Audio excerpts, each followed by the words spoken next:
right, round two. NBA playoffs is still here. NBA playoffs is ensued, and we are going to do another episode here of my favorite NBA jerseys that I have. As always, guys, like, comment, subscribe to the channel. Thanks for the constant support. In this particular episode today, we will be going over 3 jerseys that I have here that are extremely just like they epitomize the 90s. From the colors to how they represented each particular area, each particular city they were playing in, and they were extremely bold and confident in the way they designed these jerseys. But before we get into it, obviously today I got on my Georgetown joint. This came out 2 years ago, and when they brought these back out, I said, oh my gosh, thank you so much. Allen Iverson is my favorite player of all time. I know he's not the best. I think Mike's the greatest of all time, and from what I've seen in my own 2 eyes, I wasn't around for Wilt and all them, so I can't speak on what I didn't see. But he's my favorite player of all time. Pound for pound, you talk about someone not only revolutionized the game of basketball and sports, but even the lifestyle outside of it and during it. The motivation he gave to so many of us growing up in DC, Virginia Beach, or just, in the hood overall throughout the whole world. And he never really caused a problem outside of people, assuming certain things about him off of his appearance. And what he went through in the NBA as a player, from referees literally coming out later on saying that they did call games against him, and he still found a way to get to the finals. This man won a game versus Shaq and Kobe. Like, one of the most iconic moments in playoff finals history is a step over Tyronn Lue. So, shout out to AI, man. Come on, man. Come on, you kidding me? This is back when All-Star games were real life All-Star games, man. Like, tell me what you can say wrong about this joint. This is the Scottie Pippen 96, I apologize. 96 All-Star game jersey.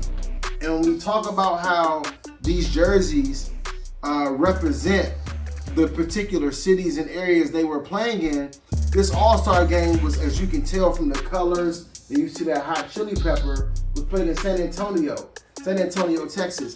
And I love how they kept it so authentic to that particular city and state and that region. The colors, the details on the, going down the seams on this, it's just incredible. It really is. And back then, not many players, sometimes guys couldn't get to wear their own jersey number. And this was back when it was East versus West. There was no trading, there was no draft. And this jersey is just an entire vibe. Back then, the All-Star games, these guys actually played basketball. Like, it was a showcase of their talent, and they cared about it. The whole All-Star weekend back then meant something to all these guys. The top dunkers were in the dunk contest. The best three-point shooters were in the three-point contest. It wasn't I'm too, cool to sit out, whatever. Like, back then, a John Morant would have been in the dunk contest all day back then. He'd have wanted to. But for some reason now, with the sitting and I guess guys afraid of getting hurt, I don't know.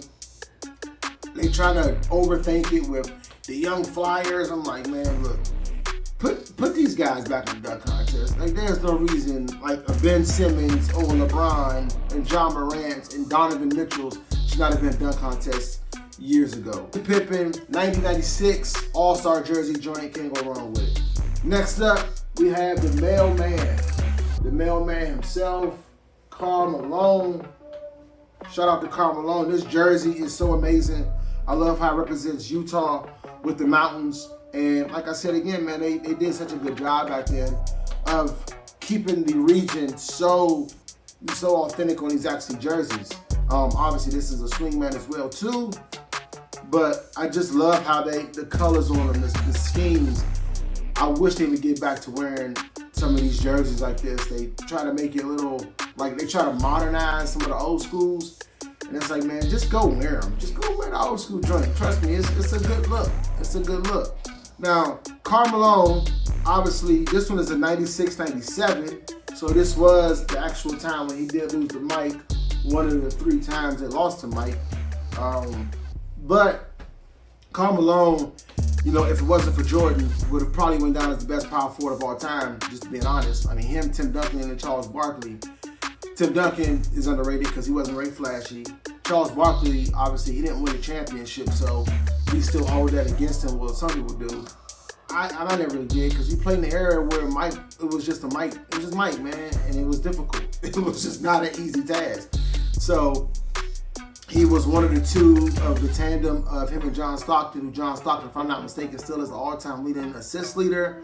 And with Jeff Hornacek, that whole team was so amazing with Greg Ositag and those guys back in the 90s. Defense was their calling card, this Utah Jazz team. Their offense was based on Karl Malone's mid-range, sometime hitting the tray ball. Their one-hand dunk, it was predicated off of pick and rolls from John Stockton. Jeff Hornacek and John Stockton behind the line hitting tray balls all day long. This was that era. Can't go wrong with it. Last but not least, now this team went back to wearing this jersey. They do every now and then, and I'm so glad they did because they should.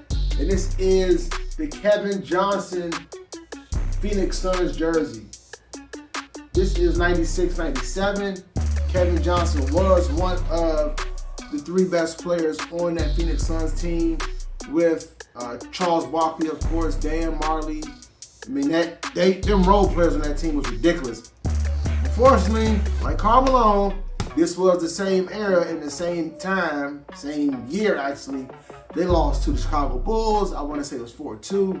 They could have won that series, but game 3, Mike just wasn't having it, and it just went out of control. They were up 2-1, I think. They was up 1-0, and then by game 3, it was just like, nah. Mike said, I'm good on this, so let's go ahead and close this out.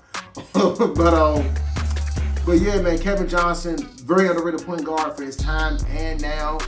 I know he became an executive. I think he might have coached the team too as well, but Kevin Johnson was a point guard who facilitated and had an amazing mid-range jump shot. Fearless competitor. Back then, you had to be obviously in the point guard position playing against guys like Gary Payton, obviously John Stockton, Tim Hardaway, so many amazing point guards back then. You had to come every night. This was in the 90s. It was point guards and it was centers. And if it wasn't point guards and centers, it was Jordan. That was pretty much how NBA was played back then. It was a pick and roll game. The tray ball wasn't as big as it is now. Obviously, it was a big shot to make, but it wasn't something that they shot 40 times a game back then. So, I mean, I think like Glenn Rice was like one of the top 3-point shooters back then. He probably averaged, 4 or 5 a game.